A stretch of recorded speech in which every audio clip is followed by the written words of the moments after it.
नमो भगवते वासुदेवाय।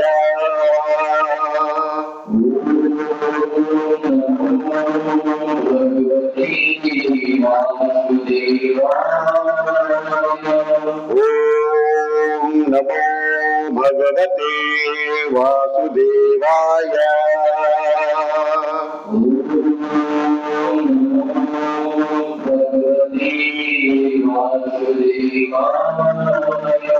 ओम नमो भगवते वासुदेवाय।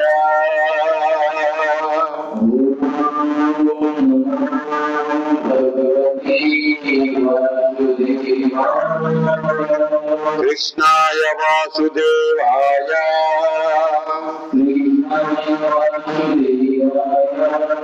देवकी नंदनाय च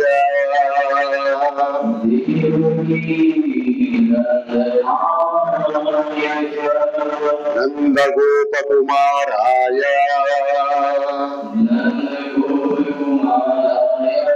गोविंदाय नमो नमः।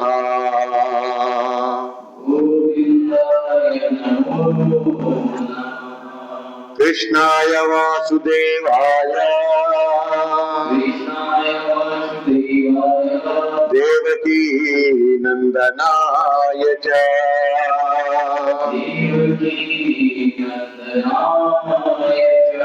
नंदगोपकुमाराय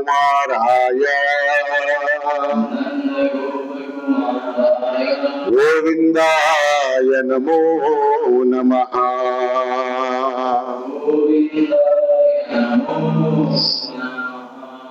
नमः कमलनाभाय नमः कमलमालिने नमः कमलनेत्राय नमस्ते कमलांघ्रये।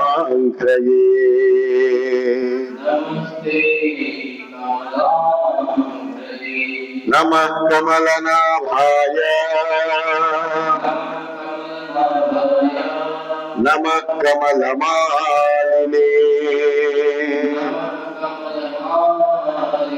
नमः कमलनेत्राय नमस्ते कमलांघ्रये।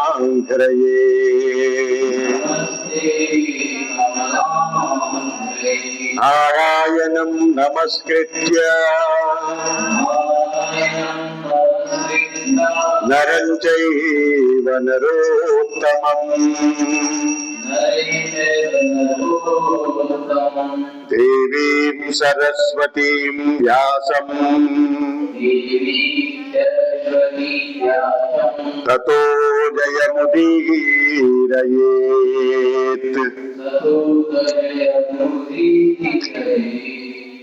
कृष्णाय वासुदेवाय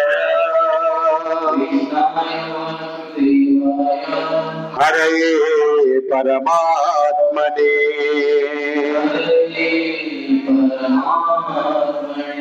प्रणतः क्लेशनाशाय गोविंदाय नमो नमः।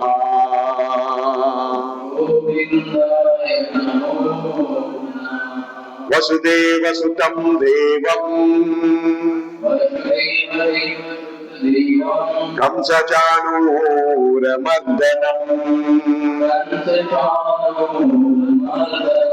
देवकी परमानन्दम् कृष्णं वन्दे जगद्गुरुम्। कृष्णं वन्दे जगद्गुरुम्। कृष्णं वन्दे जगद्गुरुम्।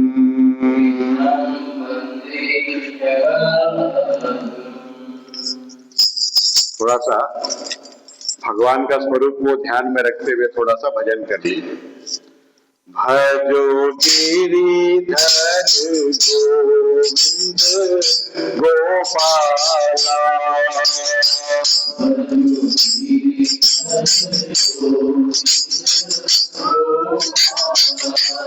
भजो गिरिधर गोविंद गोपाला।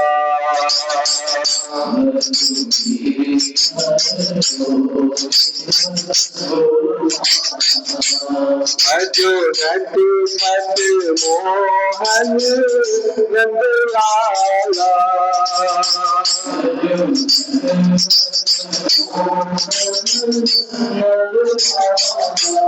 भजो नटखट मोहन नंदलाला।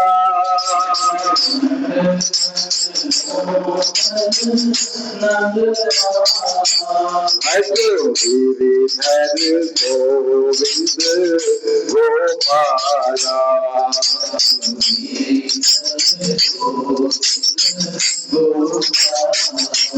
भजो गिरिधर गोविंद गोपाला।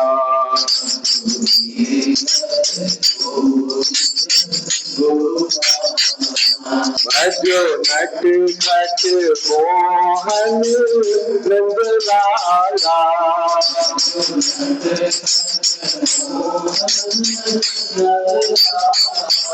भजो नटखट मोहन नंदलाला।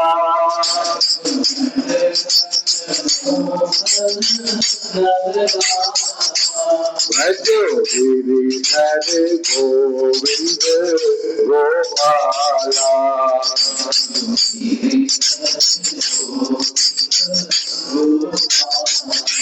भजो गिरिधर गोविंद गोपाला।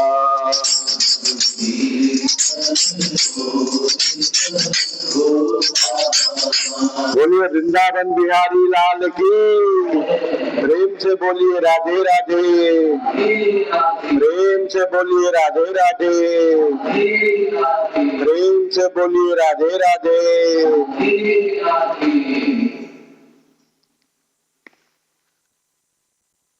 अभी श्रीमद् भागवत महापुराण का पठन और श्रवण किया जाएगा, पारायण किया जाएगा। आप लोग सब सावधान हो जाइए। पिछले पारायण में हम लोग 7वां अध्याय तक हम लोग पढ़े थे। अभी होगा 8वां अध्याय। अथा अष्टमो अध्याय। विषय है राजा परीक्षित के विविध प्रश्न। राजा परीक्षित के विविध प्रश्न। पहले भी राजा बहुत सारे प्रश्न किए थे और यहाँ पर अभी फिर राजा परीक्षित जो है और भी बहुत सारे प्रश्न कर रहे हैं। राजा परीक्षित ने कहा, भगवान आप वेद वेत्ताओं में श्रेष्ठ हैं। मैं आपसे यह जानना चाहता हूं कि जब ब्रह्मा जी ने निर्गुण भगवान के गुणों का वर्णन करने के लिए नारद जी को आदेश दिया, तब उन्होंने किन किन को किस रूप में उपदेश दिया। एक तो अचिंत्य शक्तियों के आश्रय भगवान की कथाएं ही लोगों को परम मंगल करने वाली हैं। दूसरे देव ऋषि नारद का सबको भगवत दर्शन कराने का स्वभाव है। अवश्य ही आप उनकी बातें मुझसे सुनाइए। महाभाग्यवान सुखदेव जी, आप मुझे ऐसा उपदेश कीजिए कि मैं अपने आसक्ति रहित मन को सर्वात्मा भगवान श्री कृष्ण में तन्मय करके अपना शरीर छोड़ सकूं। मैंने बोल रहे हैं कि आप हमको ऐसा उपदेश दीजिए कि मैं भगवान का जो कथा है उसको श्रवण करते हुए अपना शरीर को छोड़ सकूं। जो लोग उनकी लीलाओं का श्रद्धा के साथ नित्य श्रवण और कथन करते हैं, उनके हृदय में थोड़े ही समय में भगवान प्रकट हो जाते हैं। श्री कृष्ण कान के छिद्रों के द्वारा अपने भक्तों के भाव में हृदय कमल पर जाकर बैठ जाते हैं, और जैसे शरद ऋतु जल का गंधलापन मिटा देती है, वैसे ही वे भक्तों के मनोमल का नाश कर देते हैं। देखिए, यहाँ पर ये बहुत इंपॉर्टेंट है कि जब हम लोग भगवान का कथा सुनेंगे ना, तब अंदर का मैल सब निकलेगा बाहर। जैसे मैल वाला पानी है, जैसे मैंने बताया था, मैल वाला पानी एक बाल्टी में है, तो उसमें साफ पानी डालिएगा तो मैल पानी अपने आप बाहर होते जाएगा, साफ पानी से बाल्टी भर जाएगा। उसी तरह से भगवान का कथन, भगवान का संकीर्तन, भगवान का भजन हम लोग जितना सुनेंगे ज्यादा, उतना अंदर का मैल साफ होगा। धीरे धीरे हमको पता भी नहीं चलेगा कब सफाई होगी। ये महिमा है। और जितना संसार के प्रति आसक्त रहेंगे ना, उतना मैला होता जाएगा, मैला होता जाएगा, मैला होता जाएगा।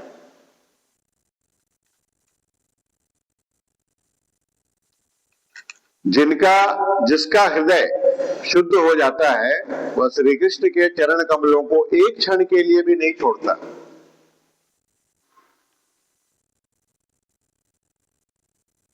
जैसे मार्ग के समस्त क्लेशों को छूटकर घर आया हुआ पथिक अपने घर को नहीं छोड़ता। जैसे कोई बाहर गया, बहुत दुख सहा और किसी तरह घर पहुंच गया, फिर वो घर छोड़ेगा? जल्दी नहीं छोड़ेगा, और बाहर नहीं जाना है, फिर दुख होगा। उसी तरह से बोलते हैं भगवान, जीव का पंचभूतों के साथ कोई संबंध नहीं है। ये जो हम संसार में जितना भी चीज देख रहे हैं, सब पांच भौतिक है।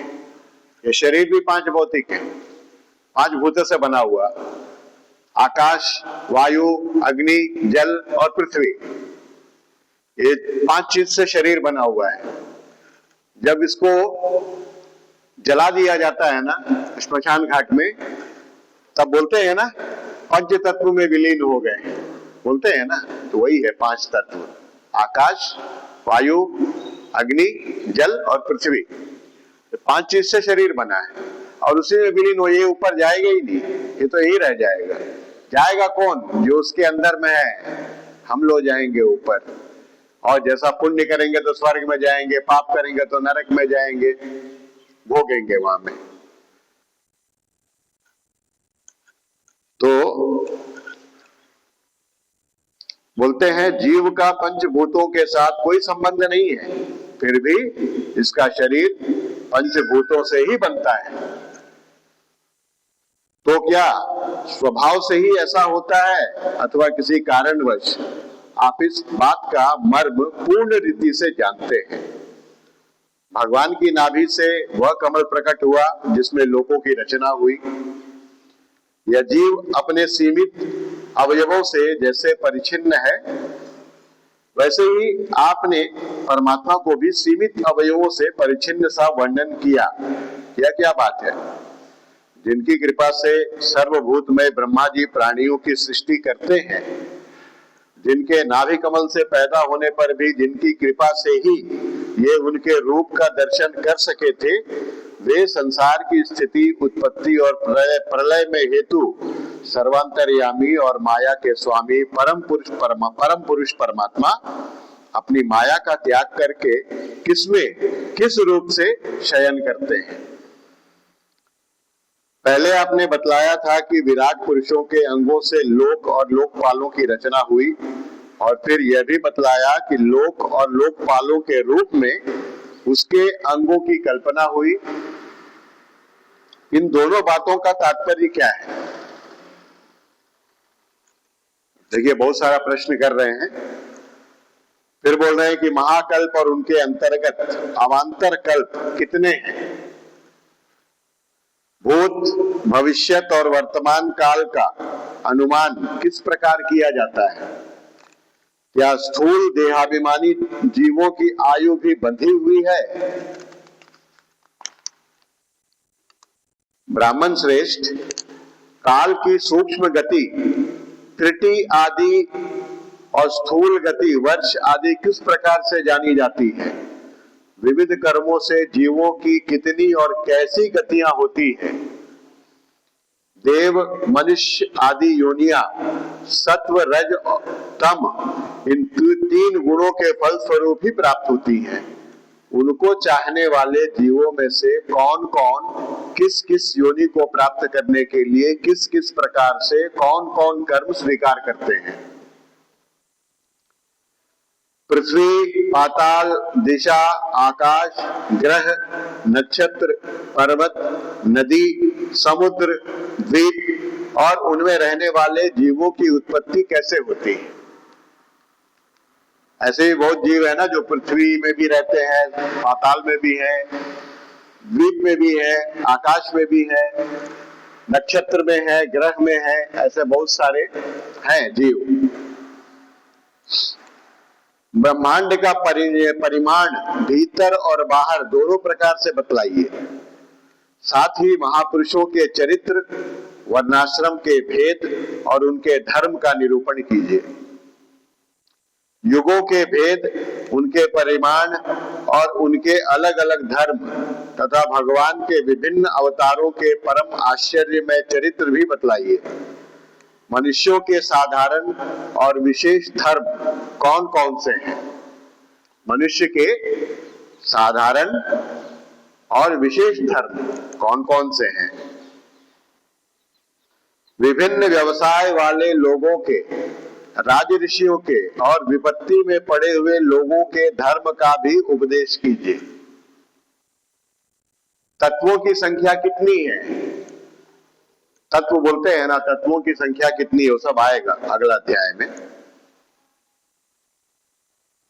उनके स्वरूप का लक्षण क्या है?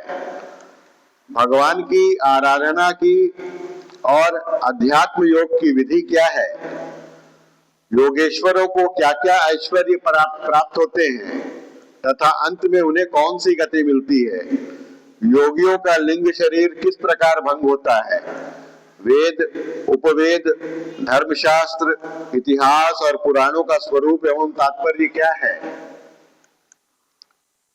समस्त प्राणियों की उत्पत्ति, स्थिति और प्रलय कैसे होता है? बावली, कुआं खुदवाना आदि स्मार्त, यज्ञ यागादि वैदिक एवं काम्य कर्मों की तथा अर्थ, धर्म, काम के साधनों की विधि क्या है? प्रलय के समय जो जीव प्रकृति में लीन रहते हैं उनकी उत्पत्ति फिर कैसे होती है? जब प्रलय होता है ना तो हम लोग सब जीव जो है ना भगवान की प्रकृति में लीन हो जाते हैं, बीज रूप से रहते हैं। जैसे हम लोग फसल काटने के बाद कुछ बीज जो है घर में लाके रख देते हैं अगला साल रोपने के लिए, उसी प्रकार जब प्रलय होता है सारा जीव जो है भगवान का जो प्रकृति है माने माया में प्रकृति उसमें लीन हो जाते हैं और बीज के रूप में रहते हैं वहां पर। तो फिर सृष्टि कैसे होती है वो सब पूछ रहे हैं। पाखंड की उत्पत्ति कैसे होती है? आत्मा के बंध मोक्ष का स्वरूप क्या है? ये जो बोलते हैं कि आत्मा बंधन में है, आत्मा मोक्ष में है, ये क्या है? इसका स्वरूप क्या है? क्यों बोला जाता है ऐसा? और वह अपने स्वरूप में किस प्रकार स्थित होता है? भगवान तो परम स्वतंत्र हैं, वे अपनी माया से किस प्रकार क्रीड़ा करते हैं और उसे छोड़कर साक्षी के समान उदासीन कैसे हो जाते हैं? भगवान मैं यह सब आपसे पूछ रहा हूं, आपकी शरण में हूं। महामुने आप कृपा करके क्रमशः इनका तात्विक निरूपण कीजिए, माने इनका असली चीज जो है, जो वास्तविक चीज है वो हमको बताइए। इस विषय में आप स्वयंभू ब्रह्मा के समान परम प्रमाण है। दूसरे लोग तो अपनी पूर्व परंपरा से सुनी सुनाई बातों का ही अनुष्ठान करते हैं। ब्रह्मन, आप मेरी भूख प्यास की चिंता ना करें, आप मेरी भूख प्यास की चिंता ना करें, आप बतलाते जाइए, मैं सुनता रहूंगा। मेरे प्राण कुपित ब्राह्मण के शाप के अतिरिक्त और किसी प्रकार से नहीं निकल सकते। बोलते हैं मैं मरूंगा जब तक्षक नाग मुझे डसेगा, भूख प्यास से मैं नहीं मरूंगा, आप चिंता मत कीजिए, आप बोलते जाइए, बोलते रहिए, आप भगवान का गुणगान करते रहिए, क्योंकि मैं आपके मुखारविंद से निकलने वाली भगवान की अमृतमयी लीला कथा का पान कर रहा हूं। सूत जी कहते हैं, शौनकादि ऋषियों, जब राजा परीक्षित ने संतों की सभा में भगवान की लीला कथा सुनाने के लिए इस प्रकार प्रार्थना की, तब श्री सुखदेव जी को बड़ी प्रसन्नता हुई। उन्होंने उन्हें वही वेद तुल्य श्रीमद् भागवत महापुराण सुनाया जो ब्राह्म कल्प के आरंभ में स्वयं भगवान ने ब्रह्मा जी को सुनाया था। सबसे पहले कौन सुनाए थे भागवत? भगवान नारायण सुनाए थे ब्रह्मा जी को। हाँ, फिर वहां से यहां आया। बोलते हैं कि उन्होंने वही वेद तुल्य श्रीमद् भागवत महापुराण सुनाया जो ब्राह्म कल्प के आरंभ में स्वयं भगवान ने ब्रह्मा जी को सुनाया था। पांडुवंश शिरोमणि परीक्षित ने उनसे जो जो प्रश्न किए थे वे उन सबका उत्तर क्रमशः देने लगे। देखिए कितना सारा प्रश्न किए हैं, यहाँ करीब हम लोगों का 20-25 तरह के प्रश्न किए हैं। तो ये अध्याय बहुत छोटा अध्याय था, यहाँ समाप्त हो गया है। इति श्रीमद् भागवते महापुराणे पारमहंस्याम संहितायाम द्वितीय स्कंधे प्रश्न विधिर्नाम अष्टमो अध्याय। प्रश्न विधिर्नाम अष्टमो अध्याय। प्रेम से बोलिए राधे राधे, प्रेम से बोलिए राधे राधे, प्रेम से बोलिए राधे राधे। अभी देखिए अब 9वां अध्याय होगा, 9वां अध्याय अथा नवमो अध्याय। विषय है ब्रह्मा जी का भगवत धाम दर्शन। ब्रह्मा जी भगवान के धाम का दर्शन करते हैं और भगवान के द्वारा उन्हें चतुश्लोकी भागवत का उपदेश। मतलब ब्रह्मा जी जब तप करते हैं भगवान का, तो भगवान जो है उनका अपना धाम दिखाते हैं, वैकुंठ धाम, और भगवान के द्वारा उन्हें चतुश्लोकी भागवत का उपदेश। चतुश्लोकी भागवत माने 4 श्लोकों में पूरा भागवत का सार है। 4 श्लोकों में पूरा भागवत का सार भगवान ने बता दिया ब्रह्मा जी को, उसको बोलते हैं चतुश्लोकी भागवत। अभी हम लोग पढ़ेंगे। श्री सुखदेव जी ने कहा, परीक्षित, जैसे स्वप्न में देखे जाने वाले पदार्थों के साथ उसे देखने वाले का कोई संबंध नहीं होता, वैसे ही देहादि से अतीत अनुभव स्वरूप आत्मा का माया के बिना दृश्य पदार्थों के साथ कोई संबंध नहीं हो सकता। बोलते हैं कि जिस तरह से हम लोग स्वप्न देखते हैं ना, सपना जो देखते हैं उससे हम लोगों का कोई संबंध नहीं है, वो मिथ्या होता है। सपना सपना सच नहीं होता है। तो जैसे सपने में हमने देखा कि सांप काट लिया, सांप काट लिया, उस समय लगता है कि ये बिल्कुल सही हो रहा है। जब हम लोग सपना देखते हैं उस समय लगता है कि नहीं नहीं सांप काट रहा है, बने सांप पीछे पीछे आ रहा, हम आगे आगे भाग रहे हैं, या बाघ आ रहा दौड़ा रहा हमको, हम आगे आगे भाग रहे हैं। उस समय तो एकदम बिल्कुल सच लगता है। और जब सांप डंक मारता है ना, तो एकदम नींद खुल जाता है डर के मारे। जब नींद खुल जाता है तब देखते हैं हम लोग, अरे हम तो सोए हुए हैं, ओहो हम सपना देख रहे थे। ऐसा हम लोग सपना देख रहे थे, लेकिन उस सपना को लेके हम लोग डरते नहीं है कि सही में हमको आके सांप काट लेगा। ऐसा डरते हैं क्या? नहीं डरते हैं, क्योंकि हमको ये पता है कि मैंने स्वप्न देखा है और वो सपना जो है झूठा है, सच का नहीं है, तो हम लोग डरते नहीं है।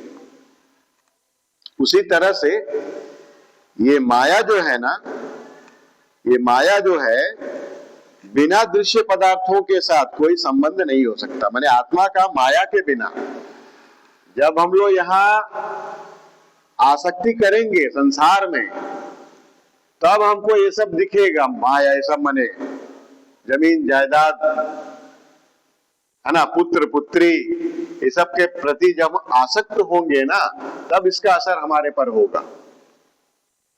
जब आसक्ति नहीं रहेगा तो हमारे ऊपर इसका कोई प्रभाव नहीं पड़ेगा। वही बता रहे हैं, बोलते हैं विविध रूप वाली माया के कारण वह विविध रूप वाला प्रतीत होता है, और जब उसके गुणों में रम जाता है तब यह मैं हूं या मेरा है इस प्रकार मानने लगता है। देख लीजिए क्या बता रहे हैं, विविध रूप वाली माया के कारण वह विविध रूप वाला प्रतीत होता है। कौन? आत्मा, हम लोग। और जब उसके गुणों में रम जाता है तब यह मैं हूं या मेरा है, मेरा जमीन है, मेरा जायदाद है, मेरा घर है, मेरा शरीर है, मेरा ये सब, मेरा गाड़ी है, इस प्रकार मानने लगता है।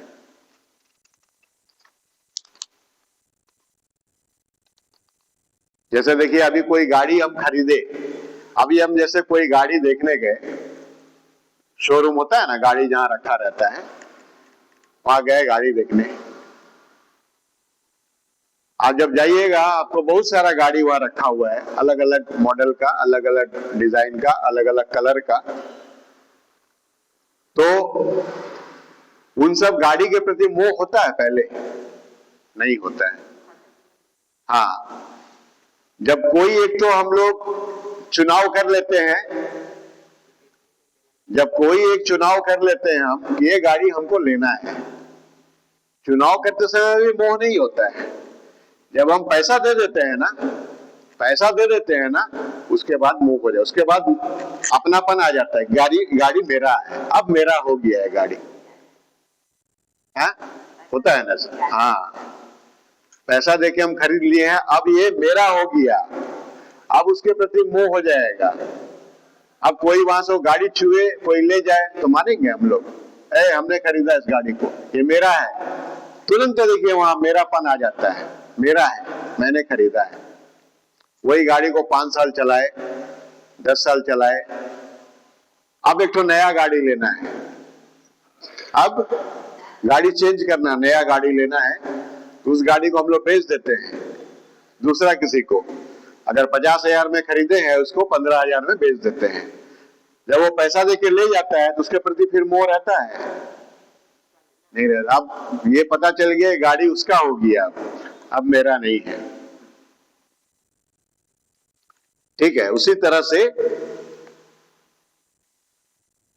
शरीर को मानना है उसी तरह से कि शरीर जो है टेम्पोरेरी मिला है, कुछ दिन के लिए, मेरा शरीर नहीं है, कुछ दिन के लिए हमको मिला है। और ये मानव शरीर तो भगवान दिए हैं उनके पास जाने के लिए। देखिए मानव शरीर ये पंचभूतों का बना है, पंचभूतों में मिल जाएगा, लेकिन बोलते हैं ना दुर्लभो मानुषो देहो, ये बहुत दुर्लभ है। देवता भी तरसते हैं इसको लेने के लिए, क्योंकि देवताओं के वहां इतना भोग विलास है ना, वो लोग भगवान का भजन नहीं कर पाते। वो लोग वहां मतलब हमेशा 30 साल जैसा उम्र रहेगा, बुढ़ापा नहीं है, बीमारी नहीं है। हम लोग का जैसे शरीर से दुर्गंध निकलता है, उन लोगों का शरीर से सुगंध निकलता है। अगर कोई देवता के यहाँ खड़ा हो तो हम लोग बेहोश हो जाएंगे, इतना सुगंध है, इतना सुगंध है उनके शरीर में। भूख प्यास नहीं है, पसीना नहीं निकलता है, और जहां सोचे हमको जाना है नंदन वन घूमने, तुरंत विमान आ गया। सोचा कि विमान आ गया, उस पर बैठे और वहां चले गए। जहां घूमना है वहां के लिए विमान आ जाता है, कोई पेट्रोल का खर्चा नहीं, कुछ नहीं है, कोई मेहनत नहीं करना है धन कमाने के लिए। धन अपार है, ऐसा 50 मुकेश अंबानी भी कुछ नहीं होगा देवताओं के सामने। ऐसा 50 मुकेश अंबानी भी देवताओं के सामने कुछ नहीं है। इतना धन संपत्ति, इतना भोग विलास है, तो वो लोग करेगा भगवान का भजन नहीं करेगा। यहीं पर देखिए ना, जो करोड़पति अरबपति, जो जिनके पास धन संपत्ति पर्याप्त है, वो लोग कितना भजन करते हैं। अधिकतर भजन कौन लोग करते हैं? जो गरीब हैं, वही लोग भगवान को ज्यादा याद रखते हैं। जो दुखी हैं वो लोग ज्यादा भजन करते हैं। अपवाद होंगे कोई, अगर होंगे कि जो धनवान भी है और भगवान का भजन भी करने वाला है, ऐसा बहुत मने अपवाद होगा अगर कोई होगा तो। इनके पास धन है वो लोग भजन नहीं करते, क्योंकि देखिए उनका ना हमेशा ना भोग विलास में ही रहता है बुद्धि।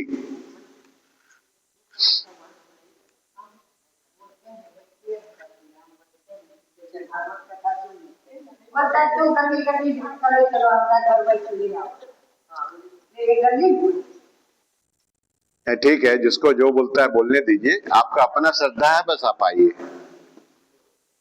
दूसरा क्या कर रहा हो मत देखिए, बस अपना कल्याण हमको खुद करना है, क्योंकि मेरा कल्याण कोई दूसरा नहीं कर सकता, हम दूसरा का कल्याण नहीं कर सकते। हाँ, तो देखिए तो हमको अपना कल्याण करना है, अपना उद्धार करना है बस। ठीक है, दूसरों का हो जाए तो हो जाए, कोई परवाह नहीं।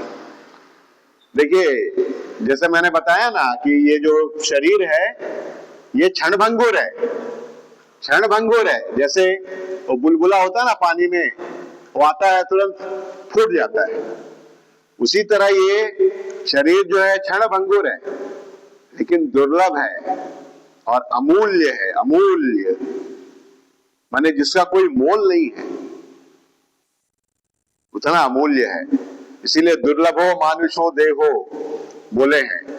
ये मनुष्य का शरीर दुर्लभ है, देवताओं को भी नहीं मिलता है, वो लोग तरसते हैं, क्योंकि यही से बंधन लगा है ना, तो यही से मोक्ष मिलेगा, इस शरीर से ही।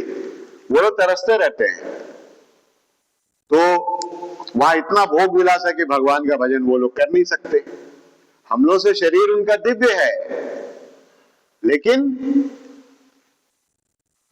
भोग विलास इतना ज्यादा है कि वो लोग भगवान का भजन नहीं कर पाते हैं। एक बार भगवान नारायण जो है लक्ष्मी जी को लेके चले गए थे वहां में, स्वर्ग में।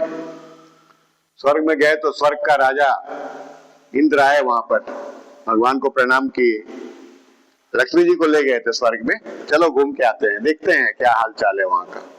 तो वहां गए तो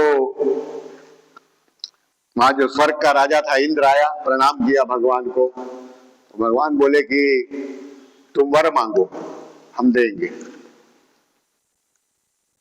तो बोल रहा है कि प्रभु हमको एक सुंदर ऐसा लड़की दीजिए,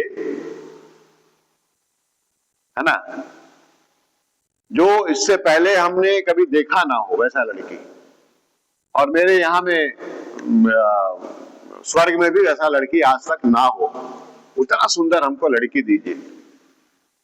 तो नारायण, भगवान नारायण जो है लक्ष्मी को बोल रहे हैं, देखो गधा क्या मांग रहा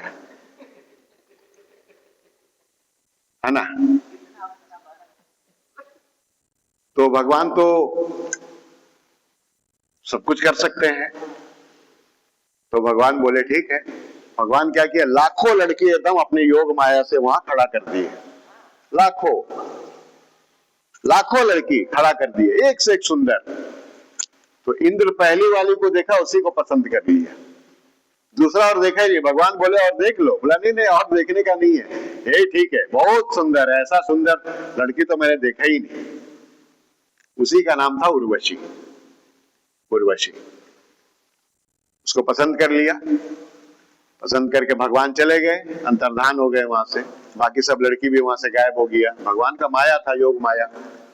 अब उस लड़की को लेके, उर्वशी को लेके वो गए अपना गुरु के पास।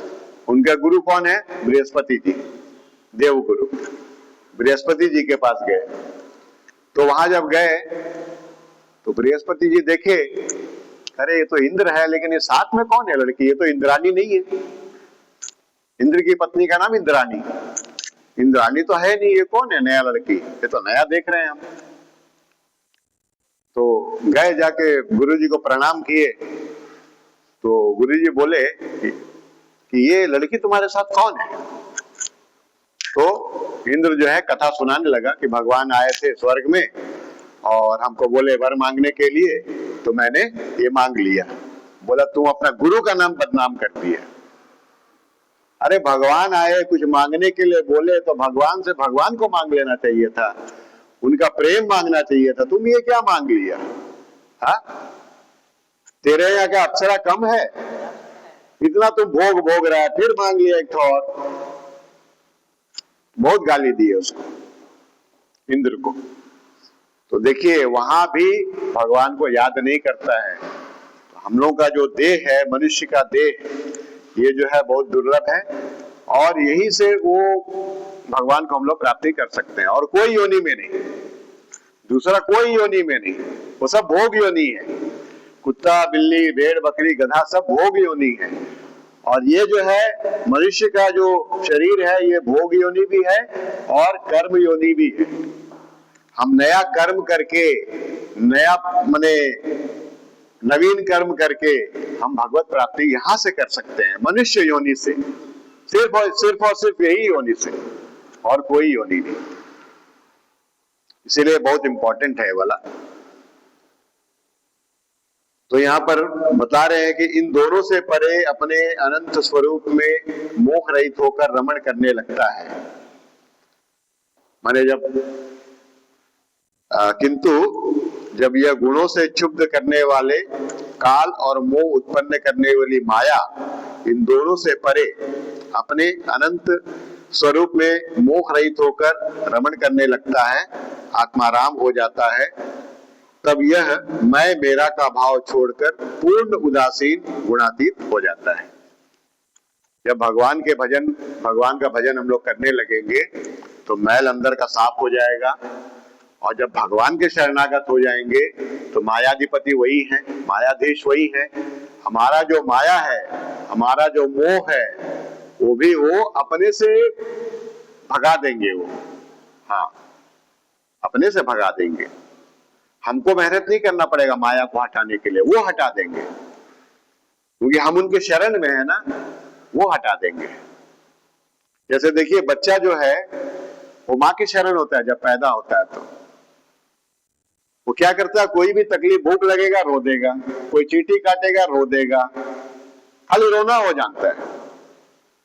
तो माँ जो है उसके ऊपर ज्यादा ध्यान रखती है पूरा। वो किचन में खाना बनाते रहेगी लेकिन यहाँ ध्यान रहेगा माँ का, बच्चा वहां क्या कर रहा है, उसको कब दूध पिलाना है, कब वो पेशाब कर दिया उसका ये चेंज करना है, डायपर, वो माँ ध्यान रखती है। खाना बनाते रहती है लेकिन वहां ध्यान रखते रहते। वैसे ही हम लोग अपना काम करना है, सांसारिक काम, कर्तव्य कर्म, और भगवान के प्रति ध्यान रखना, भगवान के ऊपर ध्यान रखना है। जैसे एक माँ खाना बनाते हुए अपने बच्चे पर ध्यान रखती है, वैसे ही हम लोग को अपना काम करते हुए भगवान पर ध्यान रखना है। बस यही करना है और कुछ नहीं करना है। इसी में कल्याण हो जाएगा, इसी में उद्धार हो जाएगा। तो बोलते हैं कि ब्रह्मा जी की निष्कपट तपस्या से प्रसन्न होकर भगवान ने उन्हें अपने रूप का दर्शन कराया पहले, और आत्म तत्व के ज्ञान के लिए उन्हें परम सत्य, परमार्थ वस्तु का उपदेश किया। वही बात मैं तुम्हें सुनाता हूं। तीनों लोगों के परम गुरु आदिदेव ब्रह्मा जी अपने जन्म स्थान कमल पर बैठकर सृष्टि करने की इच्छा से विचार करने लगे। जब भगवान के नाभि कमल से कमल निकला, उसके ऊपर ब्रह्मा जी आए और सृष्टि करने का विचार किए। परंतु जिस ज्ञान दृष्टि से सृष्टि का निर्माण हो सकता था और जो सृष्टि व्यापार के लिए वांछनीय है, माने सृष्टि करने के लिए जो जो चीज चाहिए, वह दृष्टि उन्हें प्राप्त नहीं हुई। एक दिन वे यही चिंता कर रहे थे कि प्रलय के समुद्र में उन्होंने व्यंजनों के 16वें एवं 21वें अक्षर ता और पा, हिंदी व्यंजन जो होते हैं ना, काखा गाघा, उसका 16वां अक्षर है ता और 21वां अक्षर है पा, तप, ता पा तप। तो ता पा तप, तप तप करके 2 बार उनको सुनाई पड़ा ब्रह्मा जी को। कहां से आवाज आया पता नहीं चला उनको, इस प्रकार 2 बार सुना। तो परीक्षित, महात्मा लोग इस तप को ही त्यागियों का धन मानते हैं। यह सुनकर ब्रह्मा जी ने वक्ता को देखने की इच्छा से कि कहां से ये आवाज आ रहा है, ऐसा जब इच्छा हुआ, इच्छा से चारों ओर देखा, परंतु वहां दूसरा कोई दिखाई नहीं पड़ा। वे अपने कमल पर बैठ गए और मुझे तप करने की प्रत्यक्ष आज्ञा मिली है ऐसा निश्चय कर और उसी में अपना हित समझकर उन्होंने अपने मन को तपस्या में लगा दिया। ब्रह्मा जी तपस्वियों में सबसे बड़े तपस्वी हैं, उनका ज्ञान अमोघ है। उन्होंने उस समय 1,000 दिव्य वर्ष पर्यंत एकाग्र चित्त से अपने प्राण, मन, कर्मेंद्रिय और ज्ञानेंद्रियों को वश में करके ऐसी तपस्या की जिससे वे समस्त लोगों को प्रकाशित करने में समर्थ हो सके। 1,000 दिव्य वर्ष माने हम लोग का 360 वर्ष होगा, देवता लोगों का 1 वर्ष होता है, तो उसको 1 दिव्य वर्ष बोलते हैं। वैसा 1,000 दिव्य वर्ष जो है ब्रह्मा जी तपस्या किए। 1,000 दिव्य वर्ष, देवताओं का वर्ष तपस्या किए। उनकी तपस्या से प्रसन्न होकर भगवान ने उन्हें अपना वह लोक दिखाया। भगवान नारायण जो है उनकी तपस्या से प्रसन्न होकर उन्हें अपना वह लोक दिखाया जो सबसे श्रेष्ठ है और जिससे परे कोई दूसरा लोक नहीं है। सबसे श्रेष्ठ है भगवान का धाम। उस लोक में किसी भी प्रकार के क्लेश, मोह और भय नहीं है। सब चीज से वो रहित है, माने गुणों से रहित है। ब्रह्मलोक तक गुण के अधीन है, माया के अधीन है, लेकिन भगवान के लोक में माया नहीं है। वहां पर जिन्हें कभी एक बार भी उसके दर्शन का सौभाग्य प्राप्त हुआ है, वे देवता बार बार उसकी स्तुति करते रहते हैं। भगवान के लोक की बोलते हैं वहां रजोगुण, तमोगुण और इनसे मिला हुआ सत्व गुण भी नहीं है, और तीनों गुण नहीं है, रजोगुण, तमोगुण और सत्व गुण। वहां ना काल की दाल गलती है, वहां काल का भी दाल नहीं गलता है। काल ब्रह्मलोक तक ही है, वहां काल का दाल भी नहीं गलता है वो लोक में। और ना माया ही कदम रख सकती है वहां पर, वहां माया नहीं है। फिर माया के बाल बच्चे तो जा ही कैसे सकते हैं। माया के बाल बच्चे क्या है? सब काम, क्रोध, लोभ, मद, मत्सर, ईर्ष्या, द्वेष, घृणा, ये सब है, आसक्ति, ये सब माया के बच्चे हैं। जब माया ही नहीं जाएगी, वहां जा नहीं पा सक रही है या वो जा नहीं सकती, तो उनके बच्चे कहां से जाएंगे? वहां पर जाएंगे ही नहीं। वहां भगवान के वे पार्षद निवास करते हैं जिनका पूजन देवता और दैत्य दोनों ही करते हैं।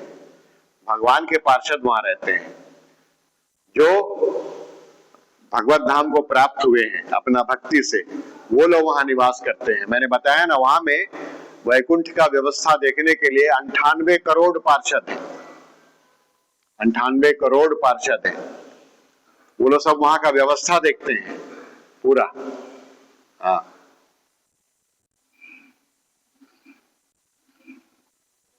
उनका उज्जवल आभा से युक्त श्याम शरीर, शतदल कमल के समान कोमल नेत्र और पीले रंग के वस्त्र से शोभायमान है।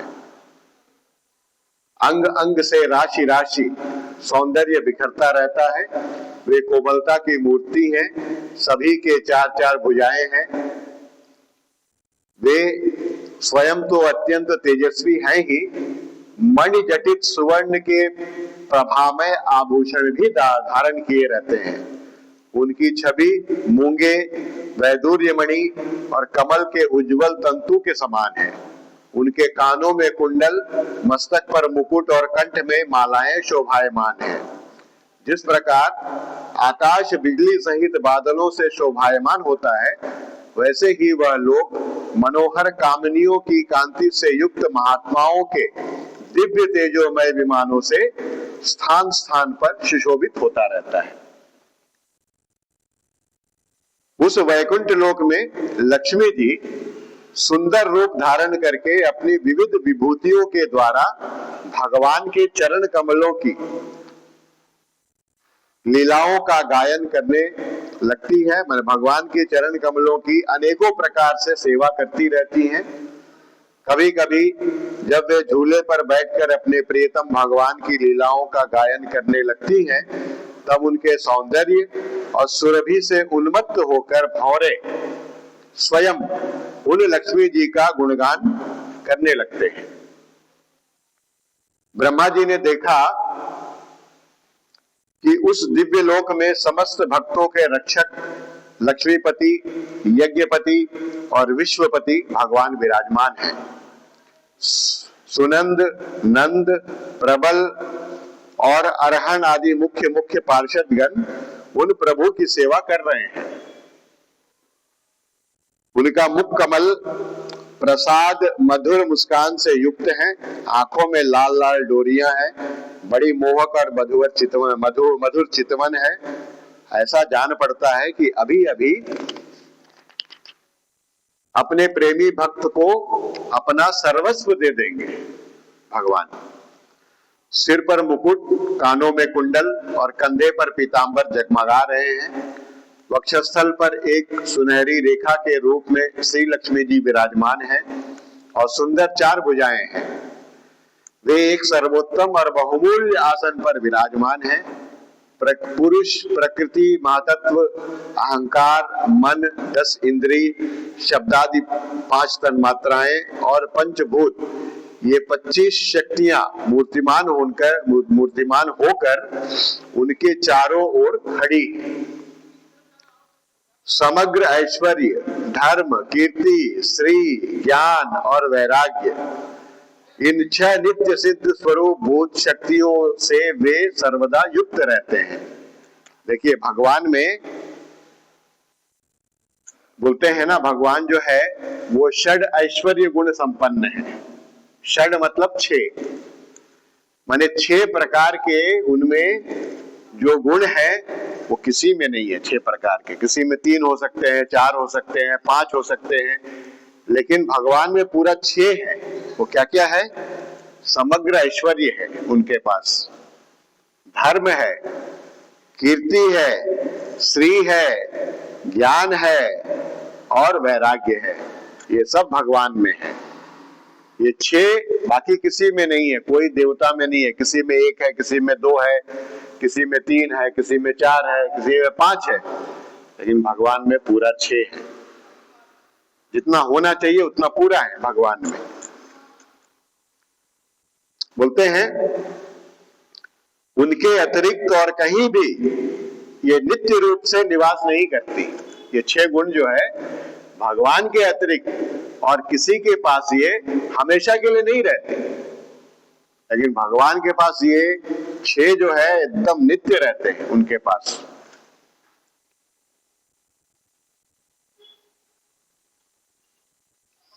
वे सर्वेश्वर प्रभु अपने नित्य आनंदमय स्वरूप में ही नित्य निरंतर निमग्न रहते हैं।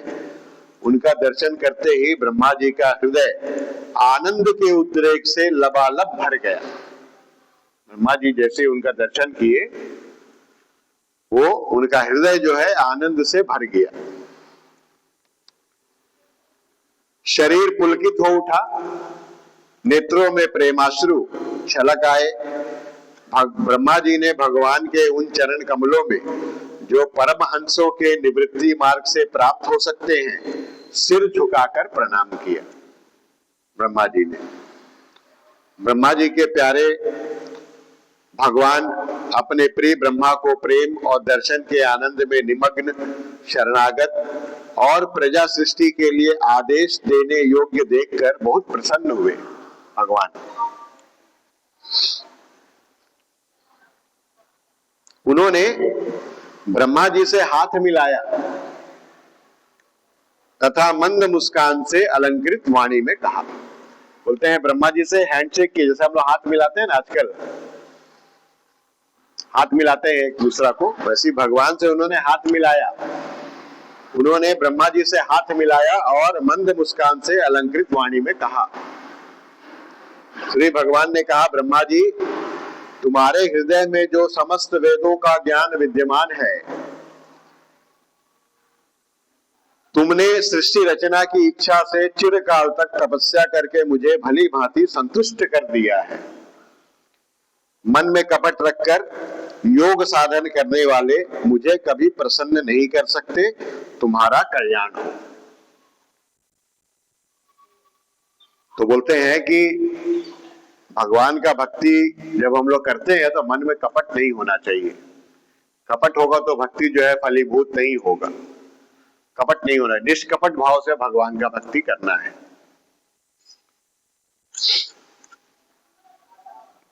तुम्हारी जो अभिलाषा हो वही वर मुझसे मांग लो, भगवान बोल रहे हैं ब्रह्मा जी को, क्योंकि मैं मुंह मांगी वस्तु देने में समर्थ हूं। ब्रह्मा जी, जीव के समस्त कल्याणकारी साधनों का विश्राम पर्यवसान मेरे दर्शन में ही है। बोलते हैं मेरा दर्शन हो जाता है तो जीव जो है, जो उसको चाहिए वो उसको मिल जाता है। भगवान बोल रहे हैं, तुमने मुझे देखे बिना ही उस सूने जल में मेरी वाणी सुनकर इतनी घोर तपस्या की है, इसी से मेरी इच्छा से तुम्हें मेरे लोक का दर्शन हुआ है। तुम उस समय सृष्टि रचना का कर्म करने में किम कर्तव्य विमूढ़ हो रहे थे, क्योंकि तुमको कुछ समझ में नहीं आ रहा था कि मुझे करना क्या है, कैसे करना है, कुछ समझ में नहीं आ रहा था। इसी से मैंने तुम्हें तपस्या करने की आज्ञा दी थी, क्योंकि निष्पाप तपस्या मेरा हृदय है और मैं स्वयं तपस्या का आत्मा हूं। मैं तपस्या से ही इस संसार की सृष्टि करता हूं, तपस्या से ही इसका धारण पोषण करता हूं और फिर तपस्या से ही इसे अपने में लीन कर लेता हूं। तपस्या मेरी एक दुर्लभ शक्ति है। ब्रह्मा जी ने कहा, भगवान, आप समस्त प्राणियों के अंतःकरण में साक्षी रूप से विराजमान रहते हैं। आप अपने अप्रतिहत ज्ञान से यह जानते ही हैं कि मैं क्या करना चाहता हूं। नाथ, आप कृपा करके मुझ याचक की यह मांग पूरी कीजिए कि मैं रूप रहित आपके सगुण और निर्गुण दोनों ही रूपों को जान सकूं। भगवान को बोल रहे हैं कि आप अपना सगुण और निर्गुण दोनों रूप हमको बताइए, क्या है आपका स्वरूप। बोलते हैं आप माया के स्वामी हैं, आपका संकल्प कभी व्यर्थ नहीं होता। जैसे मकड़ी अपने मुंह से जाला निकालकर उसमें क्रीड़ा करती है और फिर उसे अपने में लीन कर लेती है, वैसे ही आप अपनी माया का आश्रय लेकर इस विविध शक्ति संपन्न जगत की उत्पत्ति, पालन और संहार करने के लिए अपने आप को ही अनेक रूपों में बना देते हैं और क्रीड़ा करते हैं। इस प्रकार आप कैसे करते हैं, इस मर्म को मैं जान सकूं, ऐसा ज्ञान आप मुझे दीजिए। देखिए, जैसे मकड़ी होता है ना, मकड़ी जो है, देखिए अपने मुंह के अंदर से वो जाला निकालती है, बनाती है उसको ऐसे गोल बनाती है, और देखिए कितना सुंदर वो बिनती है। उसको इंजीनियरिंग कौन सिखाया है वाला? भगवान की शक्ति। कितना सुंदर वो बिनती है और उसी में रहती है और उसको फिर निगल लेती है अपने मुंह में। उसी तरह से भगवान से सृष्टि ऐसी प्रकट होता है, भगवान फिर उसको धारण पोषण करते हैं, फिर भगवान में ही सृष्टि जो है लीन हो जाता है। आप मुझ पर ऐसी कृपा कीजिए कि मैं सजग रहकर सावधानी से आपकी आज्ञा का पालन कर सकूं और सृष्टि की रचना करते समय भी कर्तापन आदि के अभिमान से बंध ना जाऊं। देखिए, बहुत अच्छा वर मांग रहे हैं।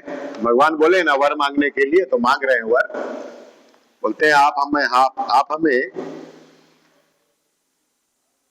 ऐसी कृपा कीजिए मेरे ऊपर कि मैं सजग रहकर सावधानी से आपकी आज्ञा का पालन कर सकूं और सृष्टि की रचना करते समय भी कर्तापन आदि के अभिमान से बंध ना जाऊं।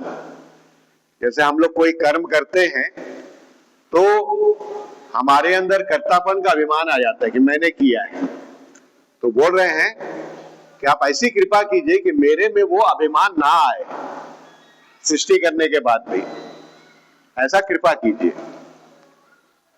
प्रभु, आपने एक मित्र के समान हाथ पकड़कर मुझे अपना मित्र स्वीकार किया है, अतः जब मैं आपकी इस सेवा यानी सृष्टि रचना में लगूं और सावधानी से पूर्व सृष्टि के गुण कर्मानुसार जीवों का विभाजन करने लगूं, तब कहीं अपने को जन्म कर्म से स्वतंत्र मानकर प्रबल अभिमान ना कर बैठूं।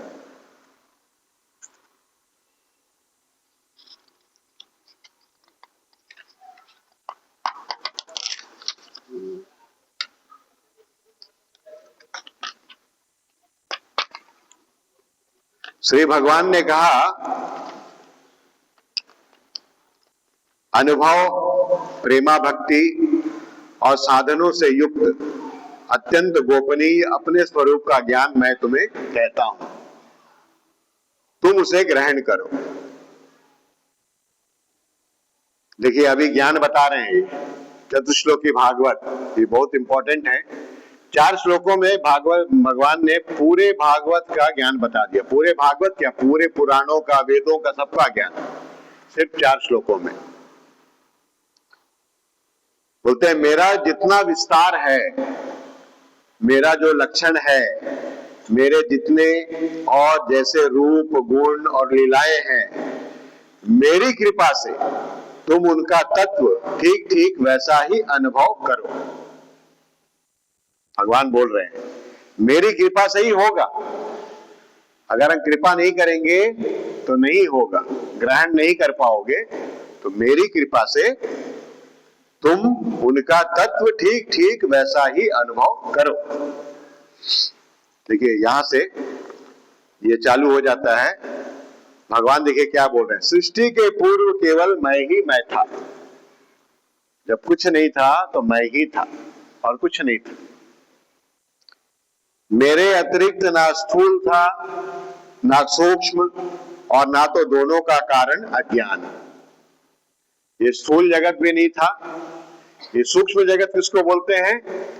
जीव। ये जो जीव है ना, ये सूक्ष्म जगत है। ये स्थूल शरीर है, इसके अंदर में एक सूक्ष्म शरीर है। जीव जो है वो तो तीनों में से कोई शरीर वो नहीं है। 3 शरीर है ना हमारा।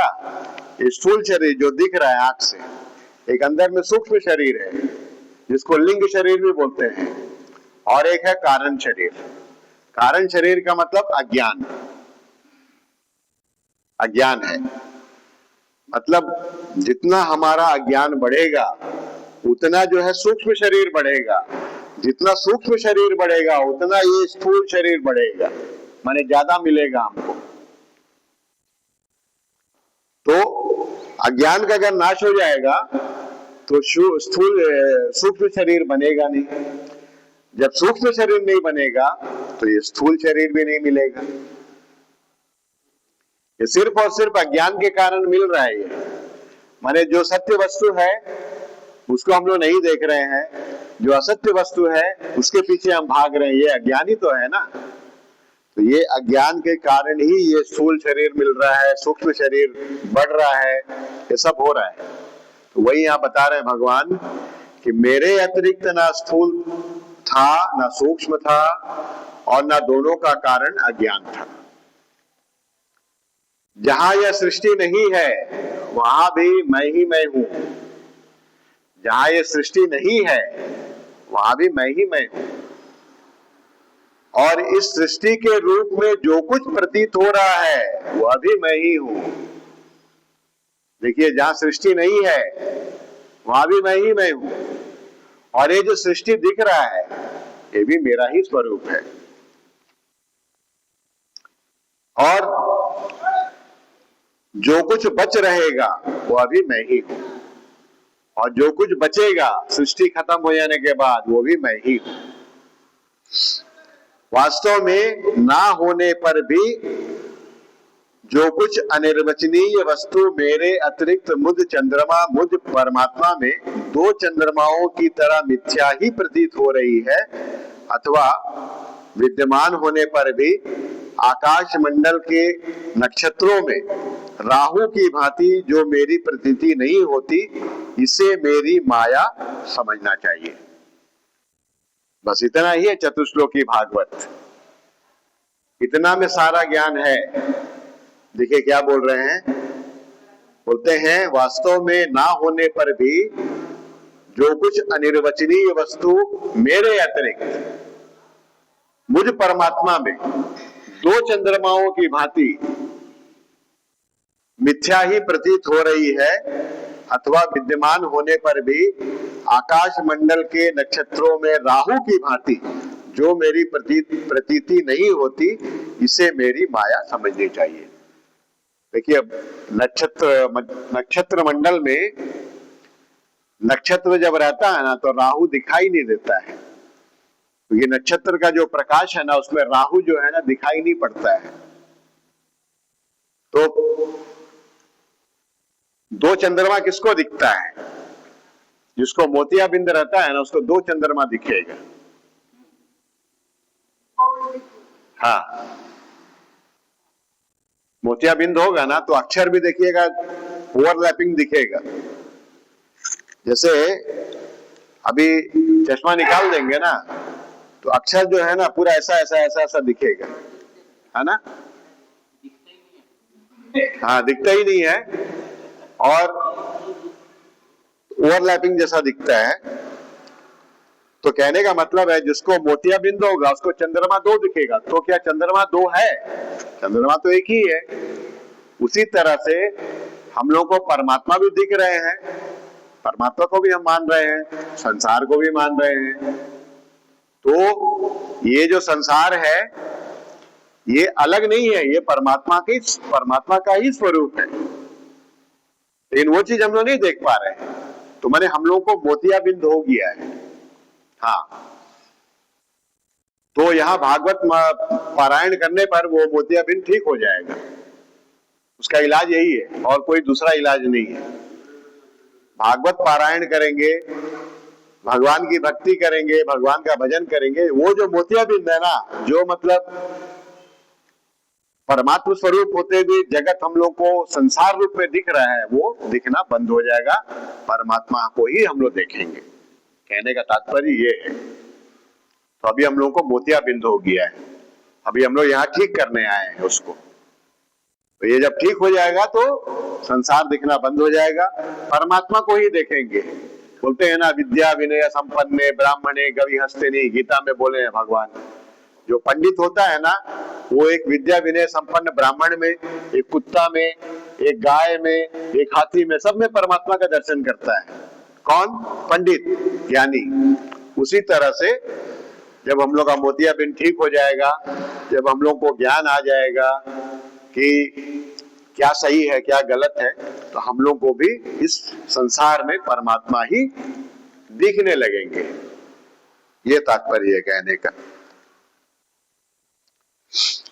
जैसे प्राणियों के पंचभूत रचित छोटे बड़े शरीरों में आकाशादि पंच महाभूत उन शरीरों के कार्य रूप से निर्मित होने के कारण प्रवेश करते भी हैं, और पहले से ही उन स्थानों और रूपों में कारण रूप से विद्यमान रहने के कारण प्रवेश नहीं भी करते, वैसे ही उन प्राणियों के शरीर की दृष्टि से मैं उनमें आत्मा के रूप से प्रवेश किए हुए हूँ, और आत्म दृष्टि से अपने अतिरिक्त और कोई वस्तु ना होने के कारण उनमें प्रविष्ट नहीं भी हो। मतलब जैसे अभी मिट्टी से हम लोग घड़ा बनाए, 100 घड़ा बनाए हम लोग, ऐसा लाइन से रख दिए, तो घड़ा के अंदर में क्या है? आकाश है। खाली जगह में क्या रहता? आकाश। 100 घड़ा में 100 आकाश, तो 100 आकाश नहीं हुआ, आकाश तो एक ही है, सब में है, सभी घड़ों में आकाश व्याप्त है। तो आकाश तो पहले से वहां पे था, ऐसा नहीं कि घड़ा बनने के बाद आया, आकाश पहले से था वहां पर। तो ऐसा नहीं कि घड़ा बनने के बाद आकाश आके उसमें प्रवेश किया, ऐसा नहीं है।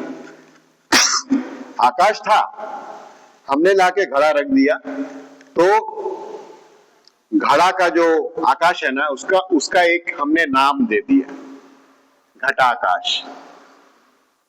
और बाहर में जो है वो महाकाश। घट में है इसलिए घटाकाश, गोपुर में है गोपुराकाश, मठ के अंदर आकाश है मठाकाश। ये सब नाम हमने दिया है, लेकिन आकाश इतना नहीं है, आकाश तो एक ही है। लेकिन हम घट के अंदर का आकाश को घटाकाश बोलते हैं, मठ के अंदर के आकाश को मठाकाश बोलते हैं, गोपुर के अंदर के आकाश को गोपुराकाश बोलते हैं। ऐसे ही तो भगवान, ये सब यहाँ जब बिल्डिंग विल्डिंग मंदिर उंदिर नहीं बना था, भगवान तो यहाँ थे, व्याप्त ही है, उसमें ये सब बना।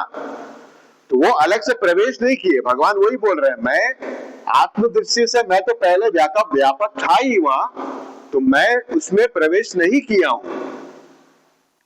ठीक है। और क्या बोल रहे हैं? और पंचभूत की दृष्टि से आप ऐसा बोल सकते हैं कि घट बना, उसमें आकाश प्रवेश किया, वो वस्तु का दृष्टिकोण से ऐसा हम लोग बोल सकते हैं। लेकिन जब वस्तु वहां नहीं था, घट नहीं था, तो भी आकाश वहां था, आकाश कहीं गया नहीं, वहां था ऑलरेडी। इस तरह से फिर बोलते हैं या ब्रह्म नहीं, या ब्रह्म नहीं, इस प्रकार निषेध की पद्धति से, और यह ब्रह्म है, यह ब्रह्म है, इस अन्वय की पद्धति से यही सिद्ध होता है कि सर्वातीत एवं सर्वस्वरूप भगवान ही सर्वदा और सर्वत्र स्थित है। वही वास्तविक तत्व है। जो आत्मा और परमात्मा का तत्व जानना चाहते हैं, उन्हें केवल इतना ही जानने की आवश्यकता है। यहां तक चतुश्लोकी भागवत है, ये 31 नंबर,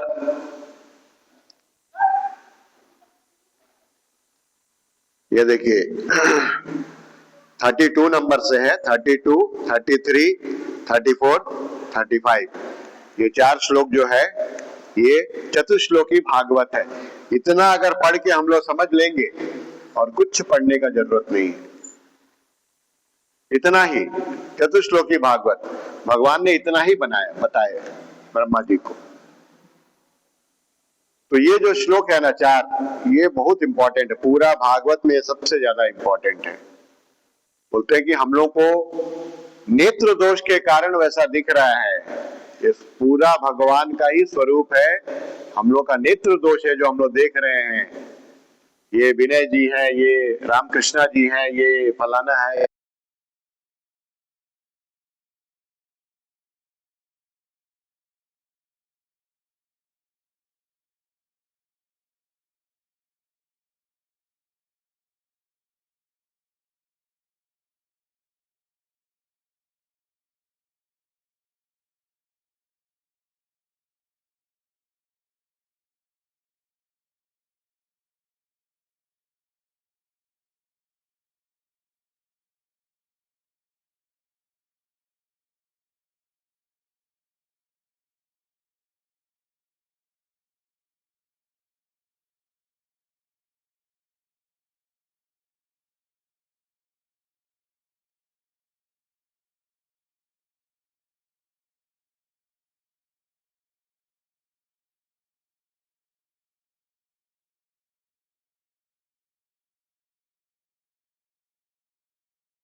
गंगा तुलसी शालिग्राम, रघुपति राघव राजा राम, पतित पावन सीताराम।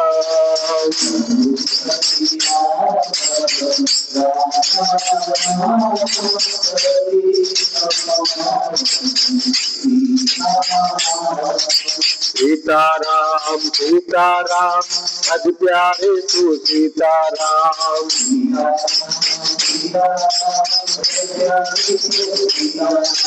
सीताराम सीताराम अति प्यारे तू सीताराम।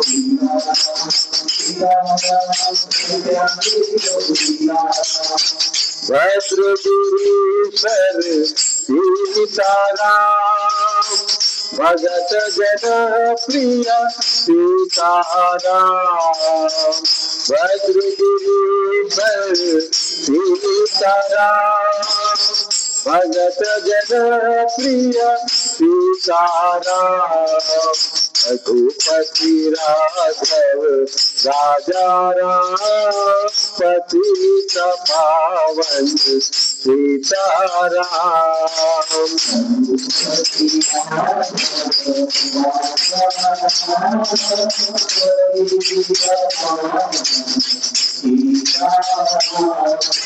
सीताराम सीताराम अति प्यारे तू सीताराम।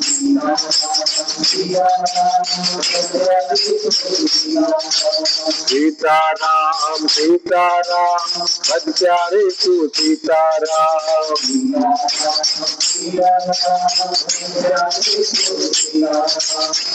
जानकी रमण सीताराम, जय जय राघव सीताराम। जानकी रमण सीताराम, जय जय राघव सीताराम।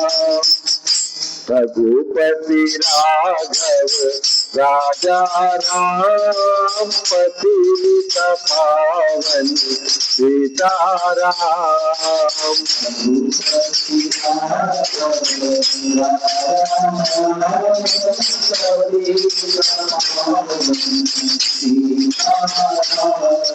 सीताराम सीताराम अति प्यारे तू सीताराम।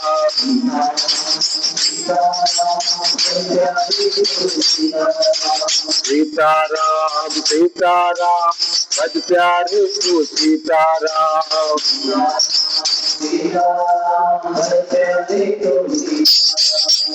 तू ईश्वर तू भगवान, सबको सम्मति दे भगवान।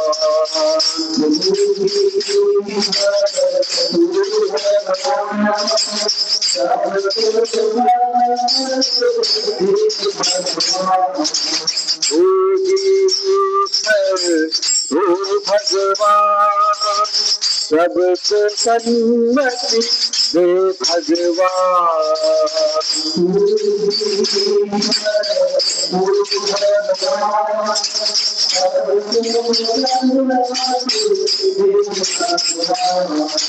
रघुपति राघव राजा राम, पतित पावन सीताराम।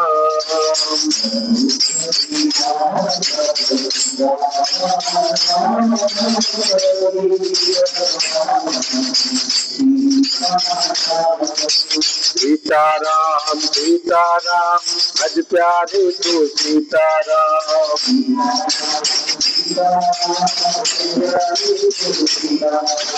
सीताराम सीताराम अति प्यारे तू सीताराम।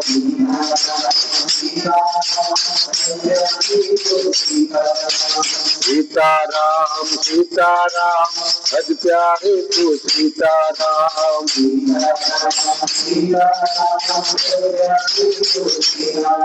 बोलिए वृंदावन बिहारी लाल की, प्रेम से बोलिए राधे राधे, प्रेम से बोलिए राधे राधे, प्रेम से बोलिए राधे राधे।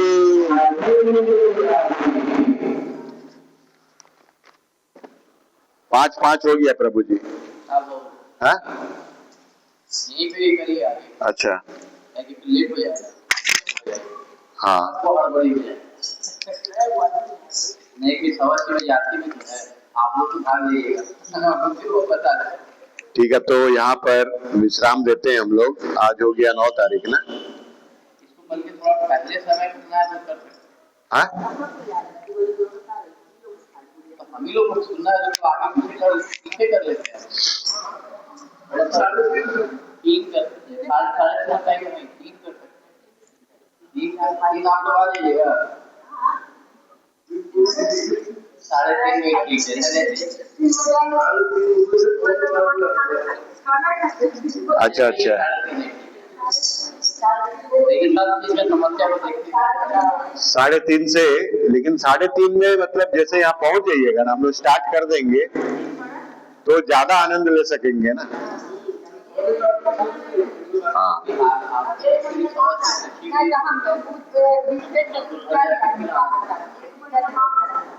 अच्छा